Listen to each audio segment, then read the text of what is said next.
Bonjour à toutes et à tous. Alors, imaginez un peu la situation. Vous vous réveillez un matin et on vous annonce que tout ce que vous pensiez savoir sur le monde, sur l'univers, est en fait faux. Que la Terre n'est pas le centre de tout. C'est un peu le choc qu'a connu l'Europe au XVIIe et XVIIIe siècle. On va voir ensemble comment une manière radicalement nouvelle de réfléchir, ce qu'on appelle l'esprit scientifique, n'a pas seulement changé la science, mais a complètement bouleversé la société.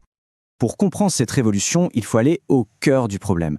Pendant des siècles, l'idée que la Terre était le centre de l'univers, le géocentrisme, c'était une évidence pour tout le monde. Et puis, des penseurs comme Copernic arrivent et proposent une idée folle, l'héliocentrisme.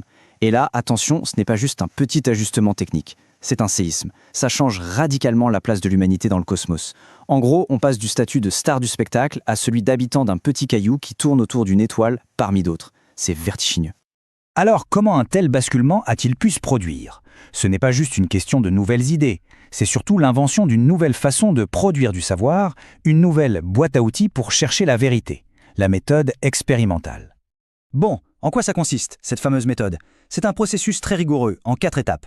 D'abord, on observe les faits. On regarde le monde tel qu'il est, sans idée préconçue.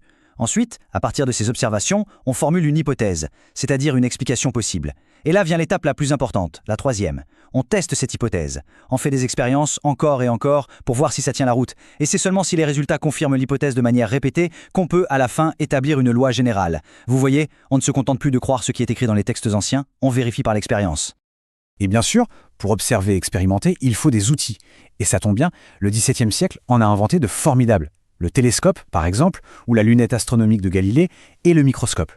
Ces instruments ont littéralement ouvert de nouveaux mondes.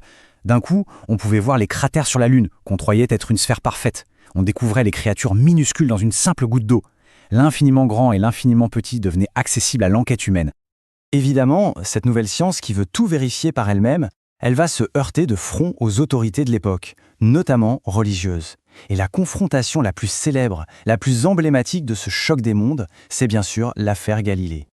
Regardons un peu la chronologie, c'est un véritable drame qui se joue.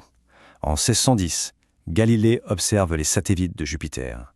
C'est une découverte énorme, c'est la preuve visible que certains corps célestes ne tournent pas autour de la Terre.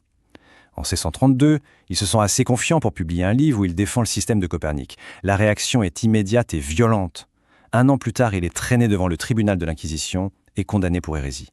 On voit bien ici que ce n'est plus un simple débat d'astronomes, ça touche au fondement même du pouvoir et de la vision du monde de l'époque. Voici un extrait des actes du procès. C'est une source historique glaçante. Galilée est forcé de prononcer ces mots. « J'abjure et maudis mes erreurs ». Il faut bien mesurer la violence de cette phrase. Ce n'est pas juste reconnaître qu'on s'est trompé. C'est une humiliation publique, une négation de son propre travail, exigée par le pouvoir de l'Église pour faire taire l'un des plus grands savants de son temps. Mais, et c'est ça qui est fascinant, même cette condamnation spectaculaire n'a pas pu arrêter la diffusion des idées. Le mal était fait, si l'on peut dire. Car malgré les risques, l'étincelle de la raison scientifique est allumée. Et elle ne va pas rester confinée dans les laboratoires ou les universités. Le savoir va se diffuser dans toute la société. Il va devenir un sujet de conversation, une véritable mode. Et pour que ces idées se diffusent, il faut des passeurs, des personnes qui les rendent accessibles. Émilie du Châtelet est une figure absolument essentielle de ce mouvement.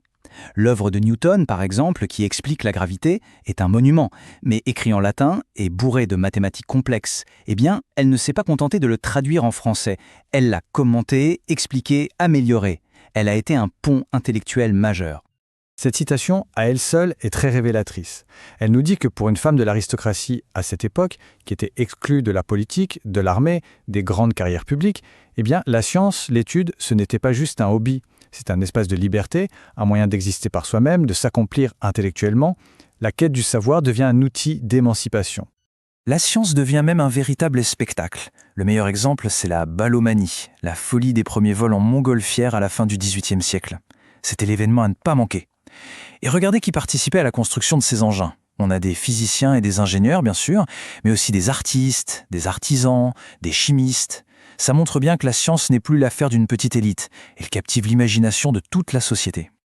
Alors, on a parlé des idées, de leur diffusion, mais cet esprit scientifique ne va pas rester dans les nuages, si j'ose dire. Il va redescendre sur Terre et transformer le monde matériel, notamment grâce à une nouvelle figure qui prend de plus en plus d'importance, l'ingénieur. Ce chiffre, 500. Qu'est-ce que ça peut bien vouloir dire, 500?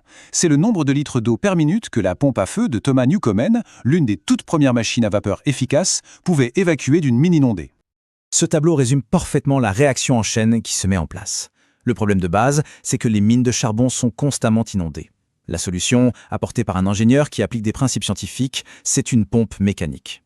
Et la conséquence de cette solution technique, on peut creuser plus profond, on a accès à beaucoup plus de charbon, une nouvelle source d'énergie massive. Et ça, c'est l'étincelle qui va déclencher la révolution industrielle.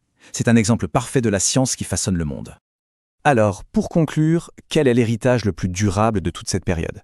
Finalement, ce n'est pas une invention en particulier comme la machine à vapeur. C'est quelque chose de beaucoup plus fondamental. C'est une méthode de pensée. C'est un esprit critique. Et cet esprit critique va s'appliquer à tous les domaines de la connaissance, y compris notre matière, l'histoire. Regardez comment Volney, un penseur des Lumières, définit l'histoire à la fin du XVIIIe siècle. Ce n'est plus juste raconter des récits du passé, ça devient une enquête, un interrogatoire de témoins. L'historien doit se comporter comme un juge. Il pèse les preuves, il critique les sources, il cherche les faits. En fait, on applique la méthode scientifique à l'étude du passé. Et ça nous amène à une question qui est toujours très débattue. Est-ce que l'histoire est une science comme les autres ? Et surtout, une question pour nous aujourd'hui, en quoi cet esprit critique, cette habitude de vérifier les faits, de questionner les sources forgées il y a 300 ans, peut-elle nous être utile pour nous y retrouver dans le monde actuel, avec les fake news et la masse d'informations qui nous submergent ? Bon, avant de se quitter, la petite fiche de révision qui va bien. Retenez bien ces quelques dates, acteurs et notions clés. C'est la base. Mais le plus important, c'est le conseil de méthode. Prenez l'habitude de toujours critiquer la source d'un document. Et s'il vous plaît, évitez l'erreur classique qui consiste à opposer de manière simpliste la science et la religion. La réalité est beaucoup plus nuancée, les rapports entre les deux sont complexes, faits de tensions mais aussi de dialogue. Voilà, c'est tout pour cette analyse. J'espère que ça vous a permis de mieux comprendre les enjeux de cette période passionnante. Pour d'autres décryptages comme celui-ci, n'hésitez pas à vous abonner et à activer les notifications. On se retrouve très bientôt.